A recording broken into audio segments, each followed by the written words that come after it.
کبھی کبھار ہمارا نیٹ جو ہوتا ہے وہ 4G کے بجائے 3G شو کرتا ہے، جیسا کہ آپ یہاں پر دیکھ سکتے ہیں۔ یہ میں نے 4G پر لگایا ہوا ہے لیکن 3G شو کرتا ہے۔ اس کی وجہ بھی بتاتا ہوں اور اس کا حل بھی بتا دیتا ہوں۔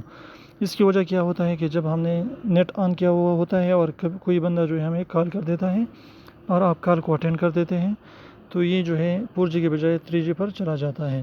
اور اس کا سلوشن بہت آسان ہے۔ آپ نے کیا کرنا ہے کہ سیٹنگ پر آنا ہے، اور سیٹنگ میں آنے کے بعد یہاں پر کنیکشنز پر آئیے۔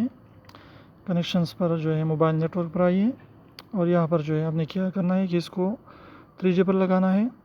جو بھی آپ کا سم ہے، سم 2 ہے تو نیچے والا، سم 1 ہے تو اوپر والا، پھر سے اس کو جو ہے LTE کرنا ہے۔ تو یہاں پر آپ دیکھ لیں گے کہ جو نیٹ ہے وہ 4G پر شو ہو جائے گا اور 4G پر کام کرنا شروع کر دے گا۔ تو یہ کال کی وجہ سے ایسا ہو جاتا ہے، اور آپ اس کو آسانی سے حل کر سکتے ہیں۔ اس مسئلے کو کوئی بڑا مسئلہ نہیں ہے۔ تو اس کو جو ہے آپ نے اپلائی کرنا ہے اور آپ کا جو سگنل ہے وہ 4G پر چلا جائے گا۔